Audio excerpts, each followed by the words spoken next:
Welcome to the history of the hamlet of Centerport. Once a thriving Erie Canal village, is nothing but a residential street today. Her connection to Erie Canal history is nothing but a ghost of her past.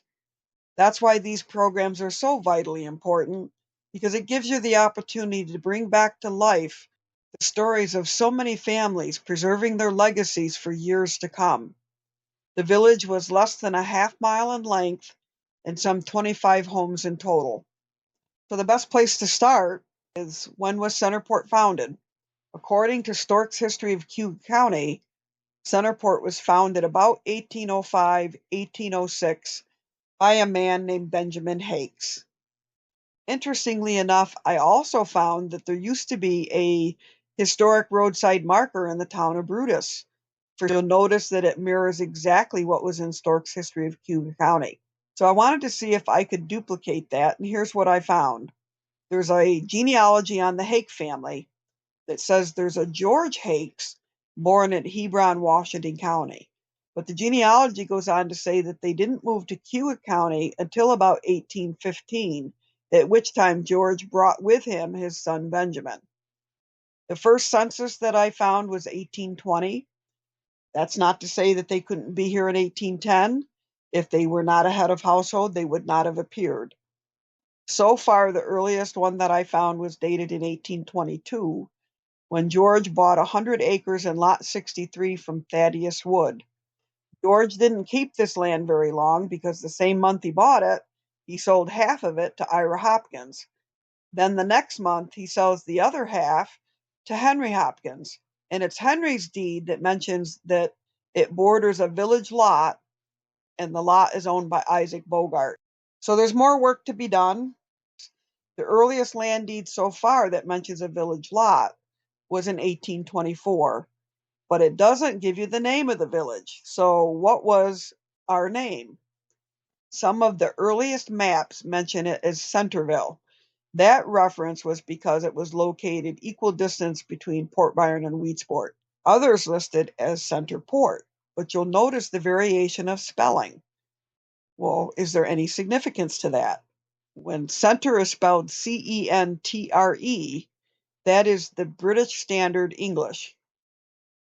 Center, as we know it today, is the American Standard English. But one of the map references from 1838, it's a remake of the 1829 Burr map, and it still lists Centerport as Centerville, but there's a text file that came with this particular map that's very interesting. It goes on to say that the town of Brutus has two villages, Weedsport and Centerport. So Centerport was considered part of Brutus in its early days, although the town border goes right through Centerport, and we'll see that shortly.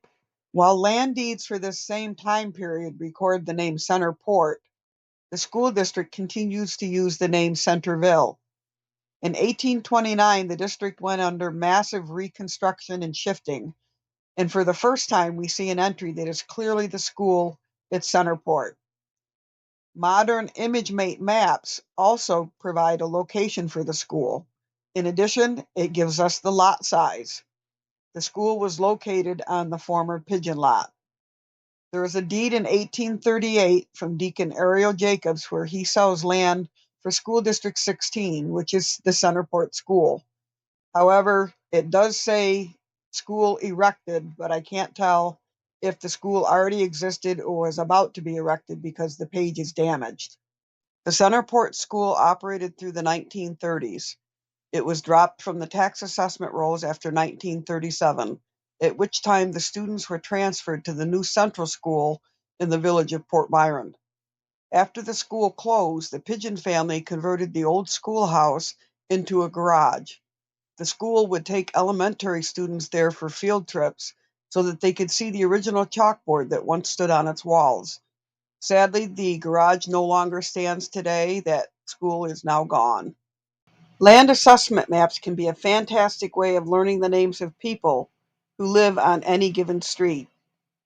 The 1853 GenWeb map for Centerport is a little lackluster. Centerport Road is to the far right, and instead of names, we see a row of black dots.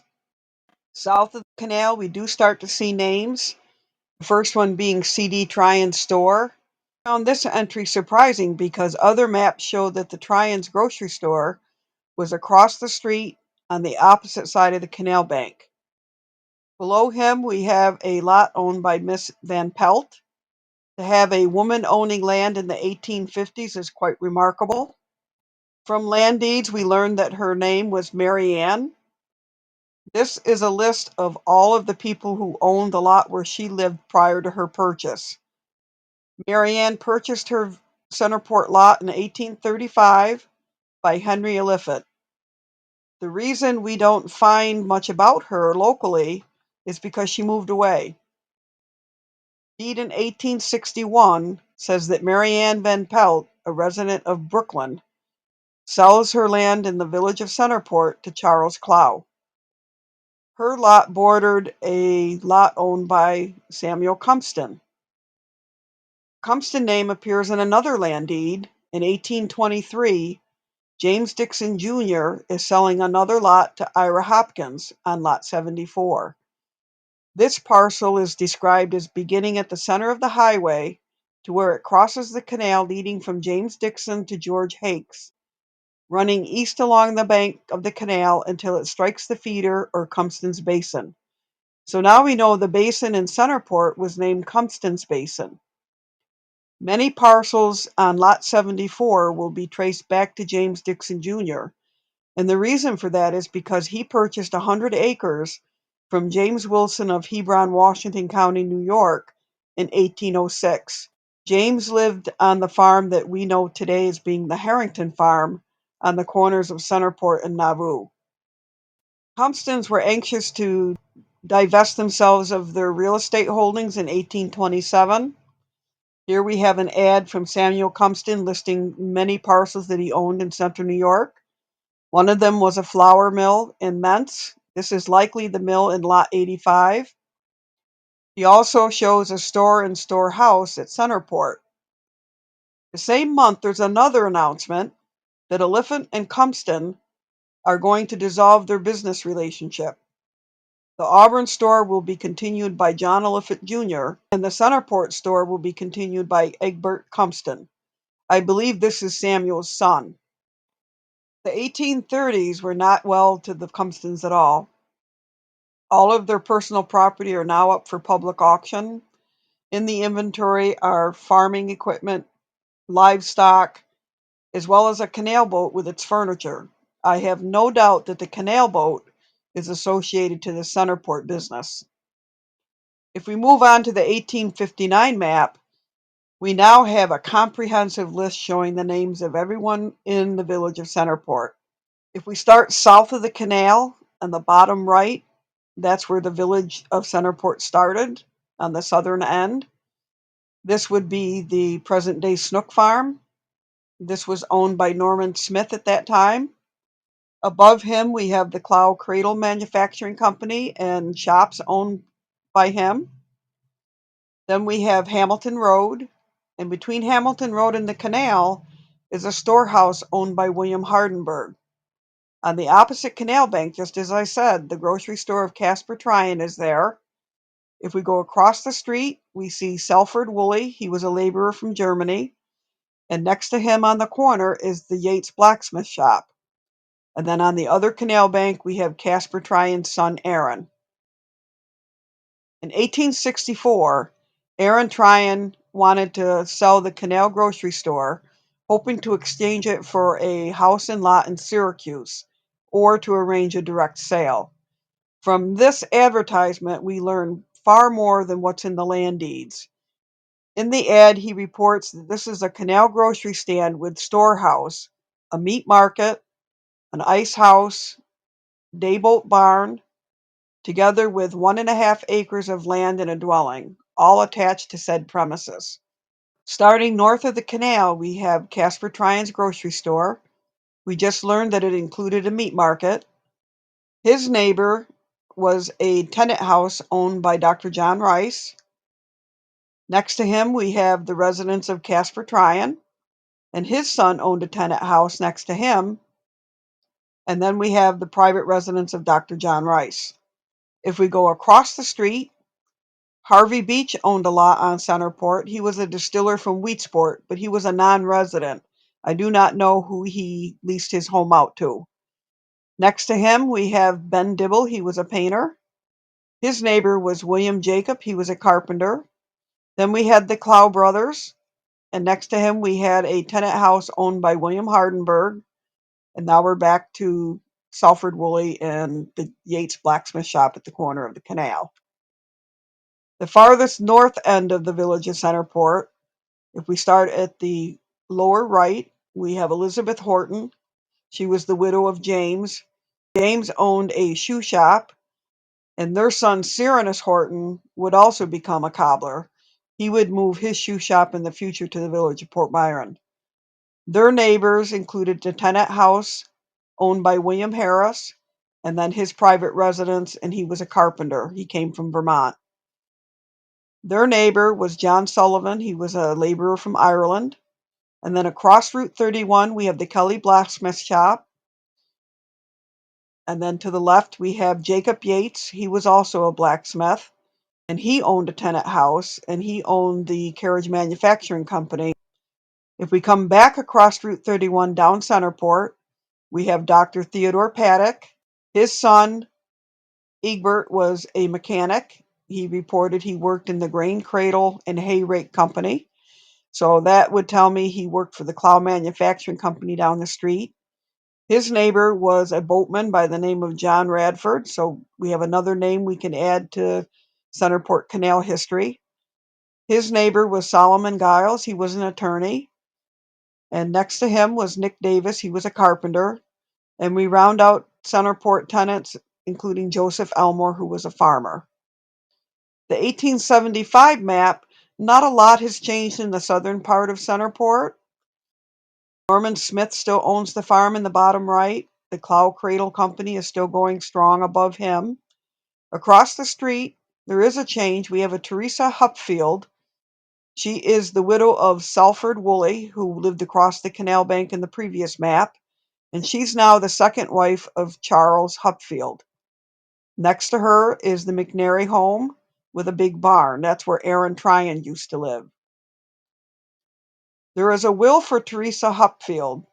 Her name sometimes is listed as Hopefield, but her will is under Hupfield. And she clearly made this will to clarify that she owned property separate and apart from her second husband. And she wanted to bequeath her own real estate, leaving $200 to her daughter Carolyn Brown of Michigan, $100 to her daughter Emma Woolley, and to her second husband Charles, she leaves one bed, two sheets, two pillows, two pillowcases, and two quilts. The remainder of her estate was to be divided equally between her three daughters, Frances Fox, Caroline Brown, and Emma Woolley. Her will was witnessed by neighbors Casper and Maria Tryon. Think about this, folks. 1872, a woman owning land separate from her husband, having complete control over who it goes to, and she didn't even have the right to vote. Not only that, she's a first generation American. She was from Germany. She was truly living the American dream right here in Centerport. If we continue on past the canal, Tryon was successful in selling the canal store. It's now owned by Peter Van Wee. Next to him, we have David Morris, who was a farmer. Next to them is Casper Tryon, who was a farmer. Above them, we have Hugh Quinn. He worked for the railroad, and he was from Ireland. His neighbor was widow Anne Carney, widow of Patrick Carney. She was from Ireland. And if we go across the street, we find a Dennis Flynn. He was a laborer from Ireland. His neighbor was Octavius Lewis. And you'll notice that Dr. John Rice has moved, so he's now living in a parcel across the street. His neighbor was Mary Griffin. She was a housekeeper from Ireland. Then we have Thomas Nolan from New York and James Nolan, a blacksmith from Ireland. We round out the northern part of Centerport. On the bottom right, Clement Myers. He was a cradle maker from Germany. Patrick Carnes, he was a railroad worker from Ireland. Above him, we have the widow of William Harris. His wife Lydia still lives in Centerport. Then above him, we have Jacob Yates. He's given up his carriage making and his blacksmith shop. He's now selling insurance. If we come back across Route 31, down Centerport, the Radford home, the husband has passed away. It's owned by Matilda, but the building is vacant. Her neighbor was Hugh Quinn, who worked on the railroad. He was from Ireland. Then we have the schoolhouse. So this would be the pigeon lot. Next to them, we have John Martin. He was from Ireland. He was a laborer. And his neighbor was Julia Moriarty. She was a housekeeper from Ireland. She purchased her land as a widow with her teenage sons from Aaron Tryon. So there's a big shift in Centerport from the 1850s, where there are a lot of tenant homes, to the 1870s, where we have first generation Americans owning land. Truly is really an amazing story. I had no idea that Centerport had an immigration connection, but it is a testament to how open and welcome they were to accepting newcomers. The 1900s would continue to bring even more change to the village of Centerport. If we look at the 1904 GenWeb map, we can see changes reflected here as well. Starting south of the canal, we notice that the Clow Cradle Company is no longer shown on the map. Likewise, on the opposite canal bank, the grocery store and day barn is also gone.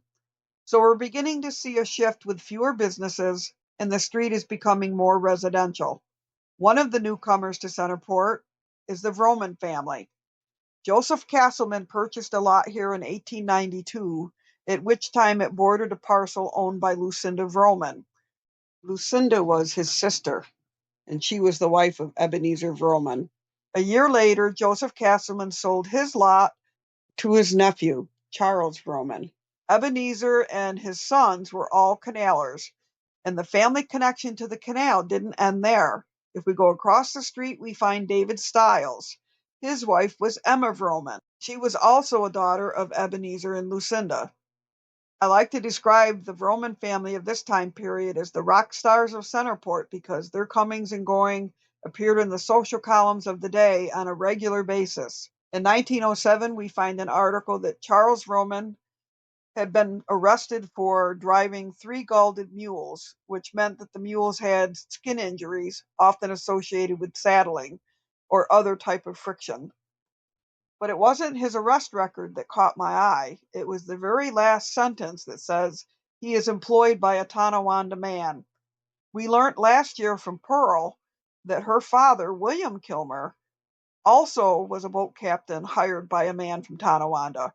So now we have 2 Centerport families, the Vromans and the Kilmers, both being employed on the canal with a connection to Tonawanda. I haven't solved that mystery yet, but it's something that will require additional research. I would like to know if both of these families were employed by the same outfit out of Tonawanda. Here's an article that announces that Charles came through Centerport with his wife, and they were headed to Buffalo. We also learned from newspapers that Charles sometimes took passengers with him. Here he is with a Mrs. Ethel Newcomb of Buffalo, and they came through and they're headed to Tonawanda. It's almost like they're saying, hey, honey, when we get to Centerport, let's pull over and pick up the kids. That's exactly what they did. Bert and Ray joined them on the boat at Centerport, and they spent the rest of their summer vacation with the family on the boats. Pearl is going to offer some additional information of the Romans and how they used the canal. It's something that's not in a history book anywhere. It's her personal knowledge. So let's join Pearl as she tells us more.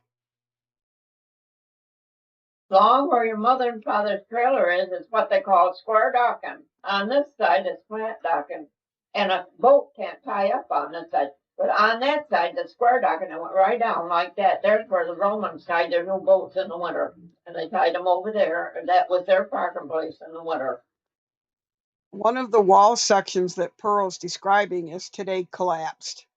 It is adjacent to the home where I grew up, where my parents lived. Where the white arrow is, there used to be a solid wall with a tapered stairs. And to the right is a drainage ditch that ran behind my parents' house that emptied into the Erie Canal. I did find another wall similar to what used to be in Centerport. Thank you to Kent Graham from Phelps, New York, for the use of his picture.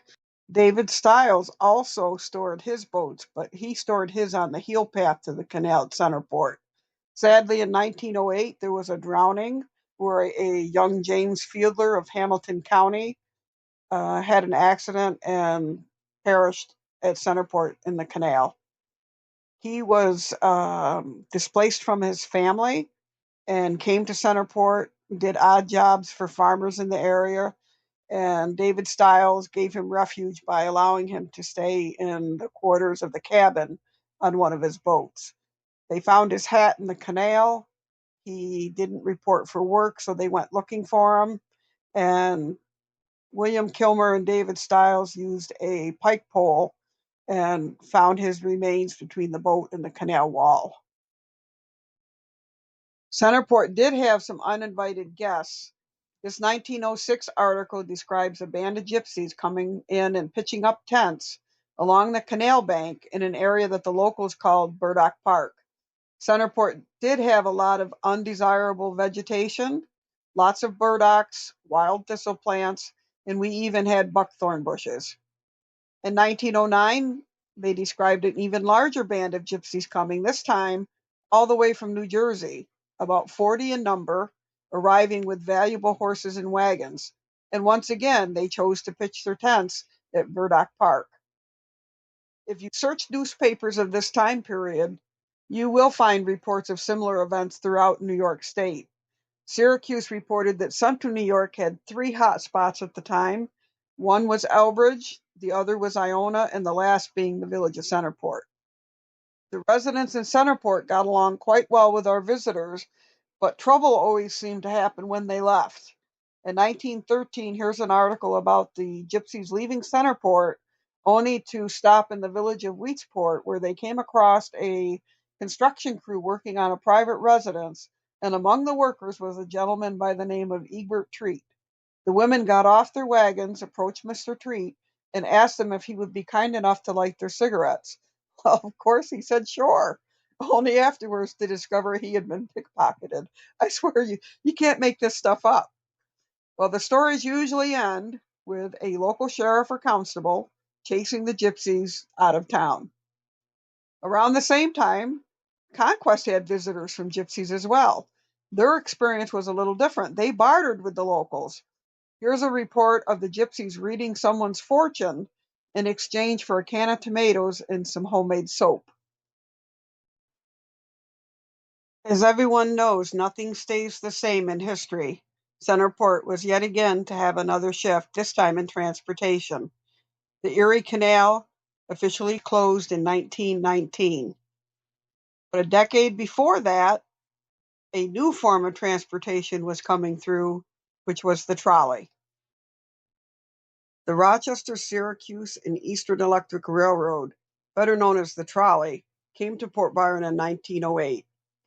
It was installed in sections with no connection to Weedsport at that time. Folks from the Weedsport area had 2 options if they wanted to take the trolley from Port Byron to Auburn. They could drive their horse and buggies and park their rigs in stables, or they could catch a motorized boat on the Erie Canal in Weedsport and be driven to Port Byron. The boats ran every 2 hours and the fare was 15 cents round trip.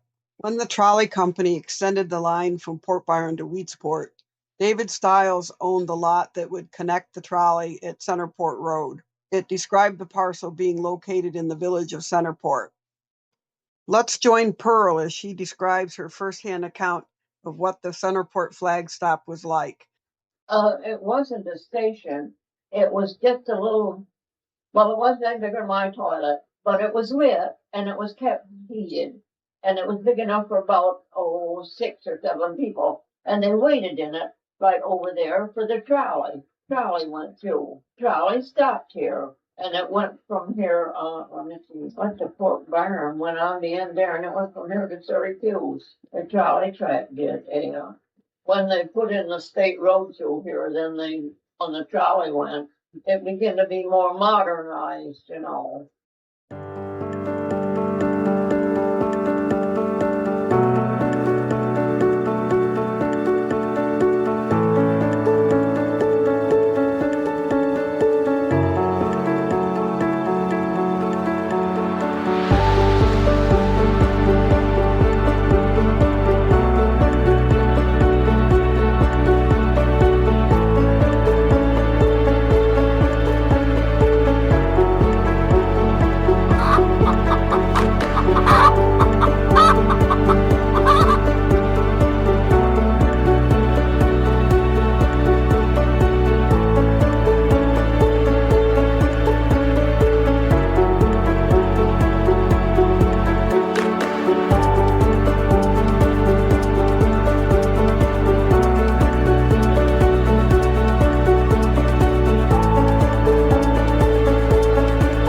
Very few of the original buildings within the village of Centerport survive today.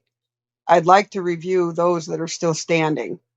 We're going to start south of the canal at the bend, which would have been the farm of Norman Smith. Pictured here is the original farm. It was built in 1860.